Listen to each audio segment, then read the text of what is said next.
88% of Americans have an inconsistent, incoherent worldview. It's just Where'd you get that stat from? I actually went and looked to try and find where they found this stat. If anyone else can find it, I'd love to know what kind of study. It feels like maybe just made up. 88% of Americans have an inconsistent worldview. I don't know how you can even, who is the arbiter and judge of which worldviews make sense or don't make sense? If it's by Greg's standard, that means only 12% of America are actually Christians when 68% or whatever it is, or 72 say they are. Sounds like modern Christianity to me. pure syncretism. They're picking and choosing and pulling. And this isn't just Christian. Yeah, she's admitting it's not just Christians, because of course, having been a Christian and now observing God's Christians, Christians are definitely syncretic in this way, if that was the word she just used, that you're picking and choosing. Again, I called them cafeteria Christians, where you're picking the parts you like and you leave the ones you don't. If you like the love stuff, but you don't like the judgment part, you leave that aside. It's all these things. Good to admit, everyone is picking and choosing to some extent in their worldview. This is everyone. When you look at the philosophical underpinnings of people's worldviews and you actually look at the beliefs that they claim to have, they don't line up. They're not actually logically consistent with one another.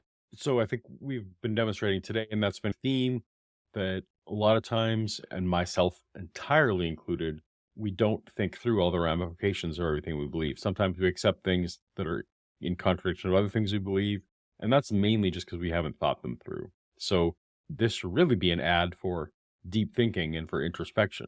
Spoiler alert, it won't be. If you're going to walk away from something, make sure that you've actually thought about this new worldview that you're claiming to have. Does it logically make sense? No, that is not the way that needs to work. You can and should reject false ideas, even if you don't know what the true idea is that would need to replace it. So if someone is pitching to you a religion that has obvious false things that are false, things that are incoherent, things that are contradictory for itself, you can go ahead and claim that that religion or that collection of ideas is false without having any idea what you're going towards. This is weirdly, I think, a Christian way to shore this up, is they want to be able to throw rocks over at other materialism or atheism or whatever, try and poke what may or may not be holes and say, well, you can't leave Christianity because that one may not be the right worldview. No, that's not the way this works. You should leave all the false ones, even if you don't know where the true one is. Actually correspond. You're not obligated to hold the true worldview.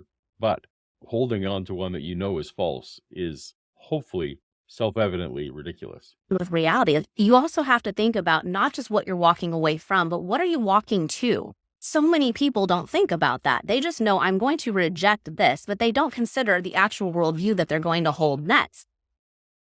Yeah, when I left Christianity with prayers and tears and on my knees, I gave absolutely zero consideration as to what worldview was next.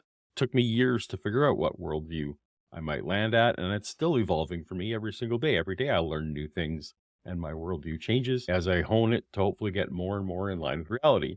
So, no, don't worry about what worldview you're walking towards. Just leave false ones. They don't realize that there are unanswered questions in every worldview that they're.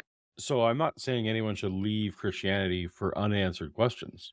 That's fine, because she's correct to say that there are unanswered questions everywhere. I think I've given many examples today of things.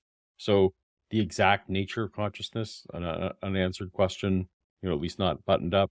What it means to be before time, we can't really wrap our head around. That's an open question. Like, there's lots of open questions. That's not a reason to leave. But the reason people are leaving Christianity is because they're finding it to be false, not because there's unanswered questions. At least I hope so. Going to have doubts in any worldview. And the video just abruptly ends there. So they think, Stand to Reason seems to think that people are leaving because of doubts.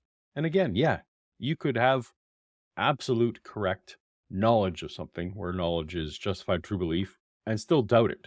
So I can have absolute knowledge that there is coffee in this cup, as far as justified true belief goes, but I might still doubt, hey, is it coffee? That's allowed because I'm a human person. So again, doubts and unanswered questions, not a reason to leave a worldview.